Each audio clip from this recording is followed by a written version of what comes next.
om hulle swakhede weg te steek uit Bushveld Romance deur Herman Charles Bosman. Dis 'n vreemde ding, het oom Skalk Lourens opgemerk. Hoeveel moeite mense sal doen om hulle swakhede van die wêreld af weg te steek.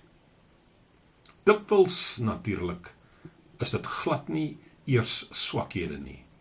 Dis net dat die mense wat hierdie eienaardighede het, dit nie weet nie.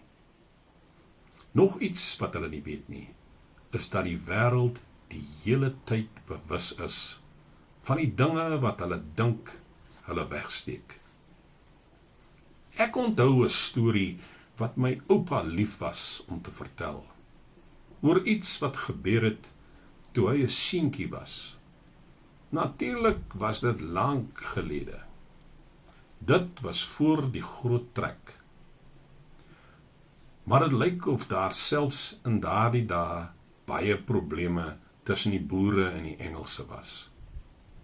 Dit het baie te doen gehad met die slawe. Die Engelse regering wou die slawe vrystel, het my oupa gesê. En een man wat baie prominent was by die vergaderings wat gehou is om daarteen te protesteer, was Gert van Tonder. Dit was so dat Gert van Tonder 'n baie knap kerel en 'n goeie spreker was.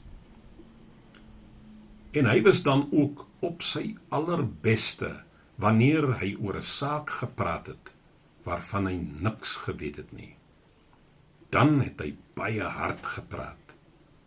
Soos jy kan sien, hy was 'n goeie leier.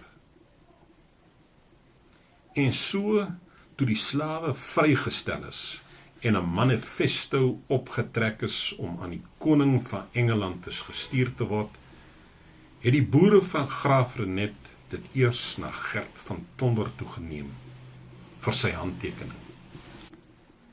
Jy kan jou voorstel hoe verras almal was toe hy geweier het om dit te onderteken. Hy het daar gesit met die manifesto voor hom en die pen in die hand en hy het gesê dat hy van besluit verander het. Hy het gesê dat hulle miskien so 'n bietjie oorhaastig was om aan die koning van Engeland oor so 'n onbelangrike saak te skryf. Selfs al is die slawe nou vry, het hy gesê, maak dit glad nie saak nie. Laat net een van my slawe optree asof hy vry is. Ek sal hom wys. Laat hy net probeer. Die plaasboere het vir Gert van Tonder gesê dat hy heeltemal reg was. Dit het nie regtig saak gemaak of die slawe vry was of nie. Hulle het gesê dat hulle dit reeds geweet het. Maar daar was 'n hele klomp ander gruwe in die manifesto, het hulle verduidelik. En hulle wou dit aan die koning van Engeland stuur, sodat hy kon weet dat as die onregte teen hulle nie reggemaak word nie, hulle uit die Kaapkolonie sou wegtrek.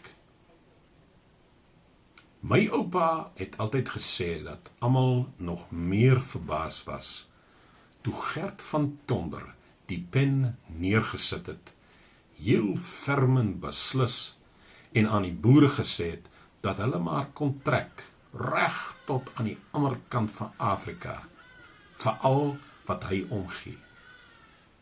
Hy was heeltemal tevrede met die manier wat die koning van Engeland dinge gedoen het. Gert het gesê dat daar baie omtrent die Engelse bestuur was, waaroor hulle almal dankbaar behoort te wees. Die uiteinde van al die gebeure was dat toe die boere uit die Kaapkolonie weggetrek het, noorde toe, met hulle swaar gelaaide waans en hulle lang spanne osse en hulle gewere, Gert van Tonder nie saam met hulle gegaan het nie. My oupa het dikwels gepraat van hoe 'n nietige ding dit was, wat Gert van Tonder daarvan laat weerhou het, om in die geskiedenis as een van die leiers van die nasie onthou te word.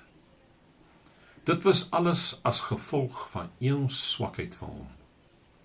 Hy wou nie dat die mense moes weet dat hy nie kon lees of skryf nie. Wanneer ek praat van mense en hulle eienaardighede, laat dit my altyd dink aan Stoffel Lemmer. Hy het 'n heel ander soort swakheid gehad. Wat so eienaardig van Stoffel Lemmer was dat as 'n meisie of 'n vrou net na hom sou gekyk het, hy seker was dat sy op hom verlief was. En wat het erger gemaak het, was dat hy nooit die moed gehad het om na die meisie toe te gaan, wat hy gedink het met hom oogies gemaak het nie. 'n verdere vreemde ding van Stoffel Lemmer was dat hy net so verlief op die nooi was, as wat hy hom verbeel het, sy op hom was. Ek kon aan die kyk in Minnie Bonthuys se oë sien dat sy lief was vir my oom Skalk, het Stoffel Lemmer weer op 'n keer aangegaan. En op die ferme manier wat sy haar mond toegemaak het, wanneer sy my raak gesien het. Dis 'n feit dat ek nie eintlik kan sê dat sy na my gekyk het nie. Dit het alles so vinnig gebeur. Sy het net so vinnig blik in my rigting gegee en toe die venster toegeklap. Al die meisies wat op my verlief raak, doen dieselfde ding. Dit was maar net een voorbeeld van die soort goed wat Stoffel Lemmer aan my vertel het, daar waar ons op my stoep gesit het. Dit was meestal in die aande, en dan sou hy in die skemerte uitkyk en sê, dat die skaduwees wat oor die doringbome gelê het, ook in sy hart was. Soos ek vir jou gesê het, ek het hom dikwels presies dieselfde ding hoor sê, oor ander meisies. Dit het altyd op dieselfde manier geëindig, met hy wat sê, dat het so 'n droewige ding was, dat hy haar nooit sou kon vertel, hoe lief hy vir haar gehad het nie. Hy het ook gesê hoe dankbaar hy was, dat hy iemand soos ek gehad het, wat na sy treurige stories sou luister, en wat hom verstaan het. Dit het ek ook al voorheen gehoor, al baie maal. Wat vra jy? Het hy haar ooit vertel?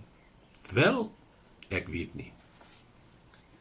Die laaste keer wat ek Stoffel Lemmer gesien het, was in Ceres. Dit was voor die kerk, net na die seremonie. En met die vasbeslote uitdrukking wat Minnie nog steeds op haar gesig gehad het, toe die huweliksgaste die rys en konfetti oor haar en Stoffel gegooi het. Nee, ek dink nie hy het ooit die moed bymekaar geskraap om haar te vertel nie.